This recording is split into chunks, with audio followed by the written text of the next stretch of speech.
Chapter 6, How the Human Experience is Created, the Three Principles. If the only thing people learned was not to be afraid of their experience, that alone would change the world. At its fundamental level, the human experience is created by these three principles: universal mind, consciousness, and thought. These three principles work together to allow us to experience everything we do in life, and if one of these three is missing, we wouldn't be able to experience anything. These principles were first discovered by Sydney Banks, and now I have the humbling privilege to share them with you. Understanding these three principles enables us to know how we can alleviate ourselves from our suffering, but also allows us to create from source. Universal mind. Universal mind is the intelligence behind all living things. It is the life force and energy that is in all things. It is how an acorn knows how to grow into a tree, how the planets know how to stay in orbit, and how our bodies know how to heal itself when we get a cut. It's how our bodies know how to self-regulate and keep us alive without us having to manually do everything like breathing and beating our heart. The intelligence that knows how to do all of this and is in all things is called the universal mind. Many people call this God, infinite intelligence, the quantum field, source, and other names. This is where thoughts come from, as well as everything else in the universe. All things are connected by universal mind. There is no separation between anything, and anytime there seems to be separation between things, it is merely an illusion of our thinking. When we are connected to universal mind, we feel whole, fulfilled, filled with love, joy, peace, and inspiration.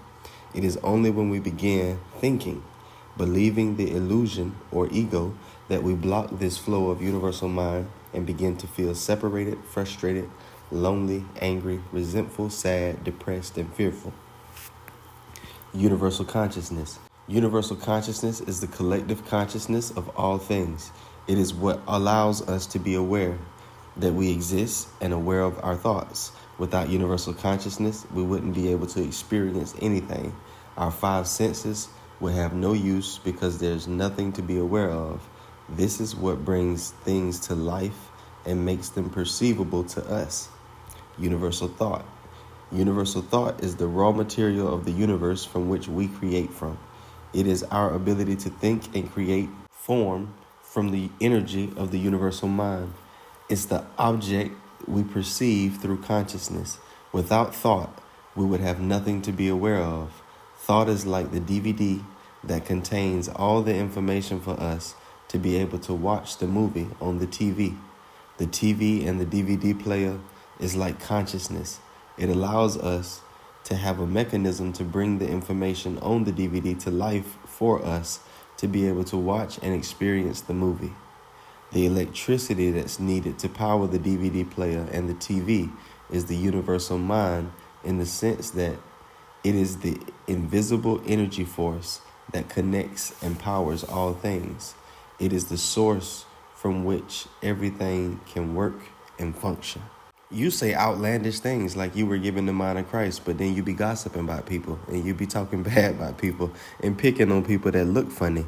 But you say you were given the mind of Christ. So were you not given the mind of Christ, or is the mind of Christ conflicted, divided, and sometimes malicious?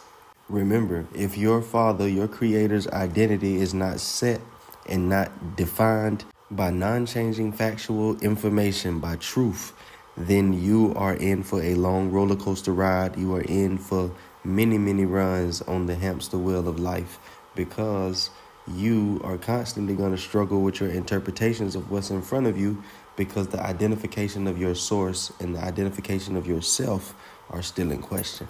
Once I'm aware that I've been rejecting the universal mind, operating from illusions, partnering with ideas like separation, I've traded my consciousness, the universal consciousness that was a gift to me, a straight inheritance, a free inheritance. I traded for my fears that torment me religiously.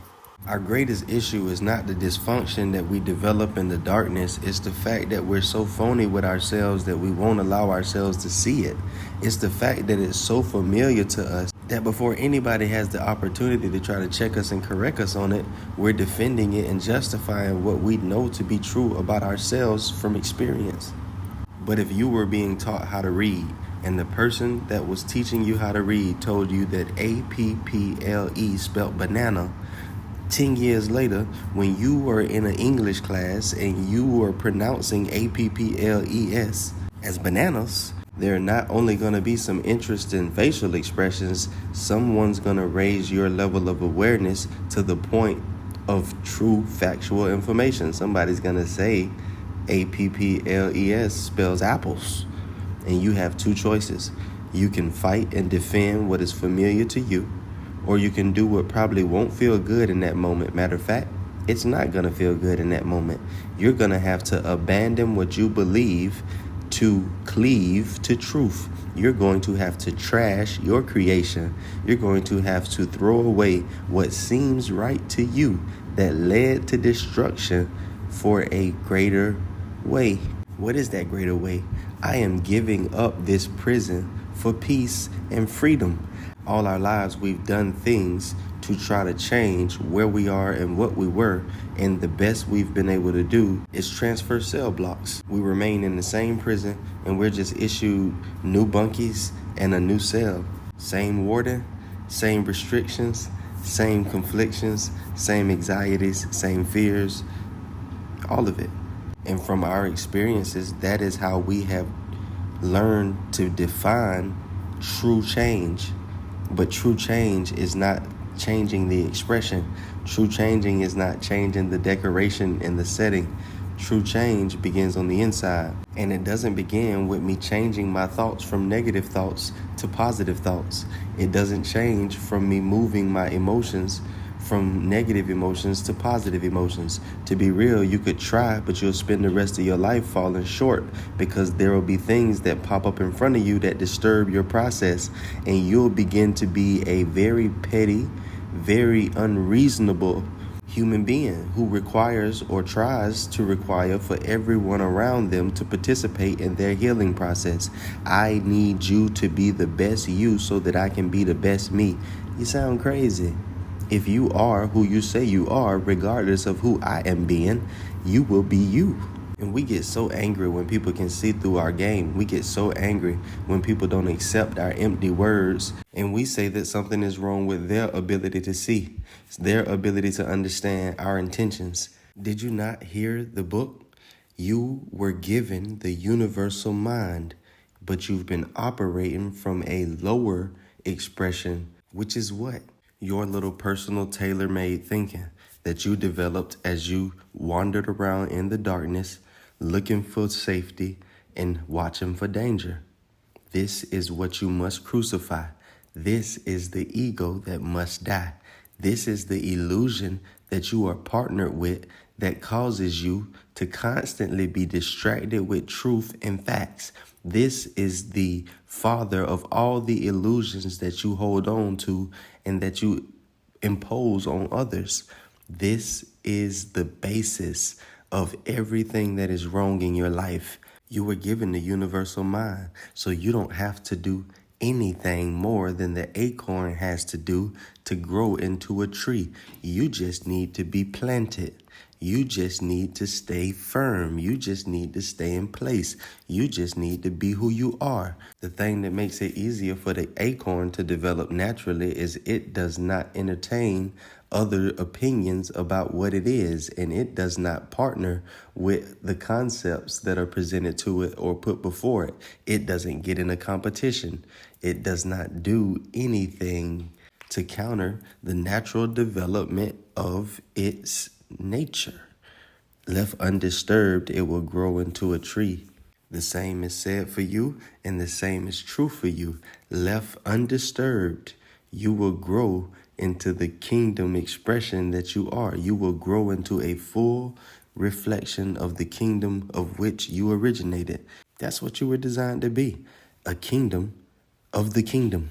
And I think we can all agree that not many moments of our lives are an expression of that truthful fact that your life was designed to be a kingdom of the kingdom within a world that is completely ignorant of this kingdom. So there's going to be a lot of confusion as you move through, not conflict. confusion. There's going to be a lot of misunderstandings. There's going to be a lot of questions. You shouldn't fit the mold if you're a kingdom of another kingdom that's not of this world. But it's just like us with our little low-level thinking to think, I'm in this world, but I'm not of this world. I just so happen to appear to be just like this world. And it's not that I'm conducting myself in a way that aligns me more with this world than with the kingdom I say that I am a representative of and I am a descendant of. It's your inability to see within my actions, my true intentions, and my true design. The fact of the matter is you were given the universal mind. You don't have two minds. You don't have three minds. You don't have multiple minds. There is only one mind, and it's a universal mind, the universal mind, the very source in which we say is God, the quantum fields, infinite intelligence, and a host of other names. So it literally becomes a matter of unlearning the things that we've learned, thinking that we did not know. I was given the universal mind, so I've always known all things because I have infinite intelligence operating within me. But I was unaware of that, so I partnered with lies. Those lies created habits. Those habits became my character. My character had me on a trajectory for dysfunction and failure. But none of this changes the fact that I was given the universal mind. So the whole time that I was lost in dysfunction, walking through the darkness, bumping into walls, I contained within myself the universal mind, just like everybody else in the darkness bumping into the walls. I tried to live by my five senses, but that was never enough. It took universal consciousness for me to interpret things in such a way that I identified with them, to repetitiously bash them into my head so many times that I grew strong emotions, positive and negative, towards them. Think about the first time you tasted something that you had never tasted before. You didn't bite the chicken and say, "Ooh, that's chicken." You bit the chicken and said, "Ooh, that's good." So chicken was identified to you as good. This equates good. You didn't even say the chicken is good. You said, "Ooh, this good." And that's how we speak on the day-to-day. And this is how we program ourselves as we develop these dysfunctional systems of belief that we operate from. "Ooh, that was bad."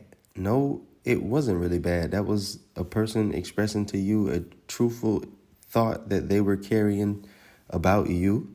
And even though it wasn't convenient and it didn't fit your narrative for what you would like that relationship to be, it was the truth. And they didn't deceive you. They didn't mislead you. So if it's not bad, this isn't a moment to get upset.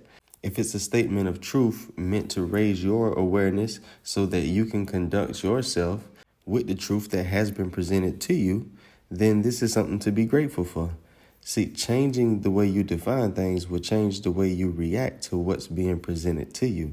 Your definitions have caused you to destroy the people and the things around you because you think that things are trying to destroy you. Universal thought. The book uses the example of a DVD player. We'll shift that to a USB drive, right? You have a USB drive that you went and got from the bootleg man in your city that contains a host of movies. And most of those movies are horror films. Horror films on this USB drive of our mind are traumatic experiences, things that we experienced in the past that created fear bonds, the things that we encountered that we never want to encounter again, those things that we went through alone that we've developed a sense of identity from and defined others by. I'd be an absolute liar to tell you after going through a child support bout for half a decade that I don't have a definition of the legal system that's probably not factual at all. Not because I'm a malicious, cold-hearted person, but because my definition of the court system is ran through my previous experience in the courtroom. I have to remind myself that I have not been in every courtroom. I have not sat before every judge. So the only judge and the only courtrooms that I can draw conclusions about are the ones that I physically were in myself. I can't speak in a general sense about the legal system because I have not been exposed to the legal system in general. I was in a particular county dealing with a particular judge on a particular matter in a particular courtroom assigned to me on a particular day. So that is the only thing I can speak on factually. But the truth of the matter is that's not how we speak, that's not how we think, and that's not how we move, which is why we suffer at the rate that we do. And why we're constantly being disappointed when people show us who they've been the whole time, but because we refuse to see it, so attached to our imaginations and our illusions of who we wanted them to be, we need Rock Wave to sing to us again. We're back in our feelings, back hurt, back searching for an identity once again because what we attached ourselves to, thinking that we finally found ourselves, is gone yet again. Like